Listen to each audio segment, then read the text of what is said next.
नमस्कार, जय साईं राम।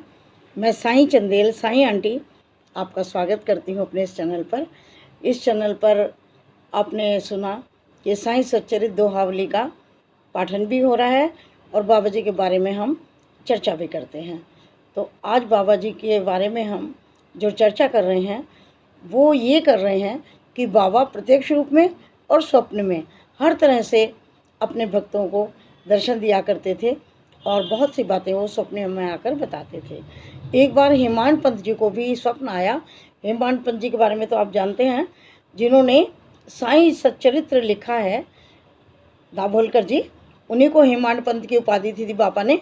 तो उनको स्वप्न आया और स्वप्न में बाबा ने कहा, होली के समय पर 1917 में उनको स्वप्न आया पूर्णिमा के दिन, कि मैं दोपहर का भोजन आपके साथ करने आऊँगा।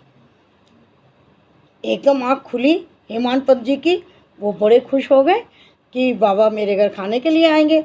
उन्होंने अपनी पत्नी को कहा कि थोड़ा सा भोजन ज़्यादा बनाना, भात थोड़ा ज़्यादा बनाना। और उन्होंने पूरी बात स्वप्न की अपनी पत्नी को बता दी कि इस तरह से बाबा हमारे यहाँ आएंगे। उनकी पत्नी को विश्वास नहीं हुआ। उन्होंने कहा, बाबा शिरडी का इतना अच्छा पूरी पकवान भव्य भोजन छोड़कर क्या बांद्रा में हमारा रूखा सूखा भोजन ग्रहण करने के लिए आएंगे? लेकिन हेमांड पंत को तो अपने बाबा पर पूर्ण विश्वास था, आस्था थी। उन्होंने कहा कि नहीं, बाबा ने अगर कहा है तो वो ज़रूर आएंगे, लेकिन थोड़ा भात ज़्यादा बनाने में क्या आपत्ति है?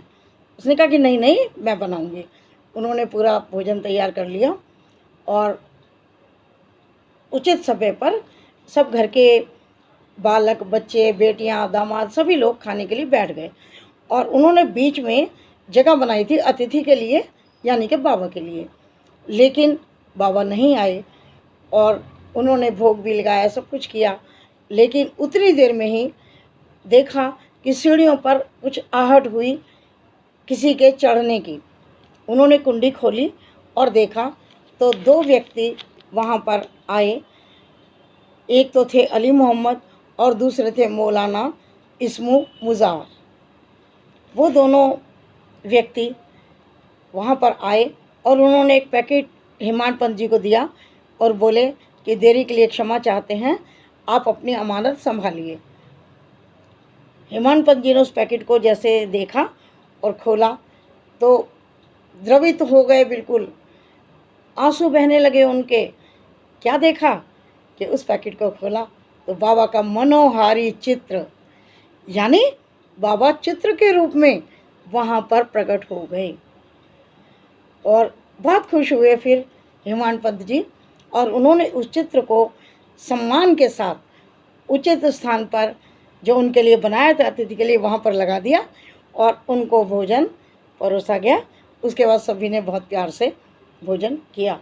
तो बाबा ने अपने वचनों का पालन किया और चित्र रूप में वहाँ पर उपस्थित हो गए। बाबा जी ने कई बार कहा है कि मेरी पूजा के लिए विशेष कुछ क्रिया की आवश्यकता नहीं है, मेरे चित्र को नमस्कार करना ही मुझे नमस्कार करना है। इतने भोले, इतने दयालु बाबा हैं। वो हमेशा अपने भक्तों का बहुत ध्यान रखते हैं।